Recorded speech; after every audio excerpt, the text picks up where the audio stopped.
నిబంధనలకు తిలోదకాలిస్తూ యథేచ్ఛగా చెరువును తవ్వుకుంటూ సొమ్ము చేసుకుంటున్నారు కొంతమంది ప్రబుద్ధులు.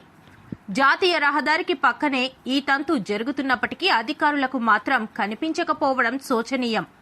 వివరాల్లోకి వెళితే శ్రీకాకుళం జిల్లా సోంపేట మండల కేంద్రంలోని మహర్షి పాఠశాల సమీపాన ఉన్న రామ్సాగర్లోని మట్టిని ఇతర ప్రాంతాలకు తరలించుకుపోతున్న దురదృష్టకర సంఘటన చోటు చేసుకుంది.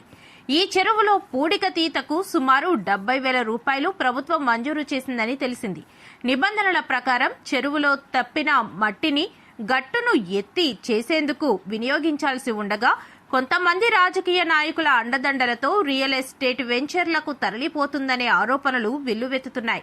దర్జాగా కొంతమంది అక్రమార్కులు లక్షలాది రూపాయల సొమ్మును తమ జేబులో వేసుకుంటున్నారని స్థానికులు మండిపడుతున్నారు.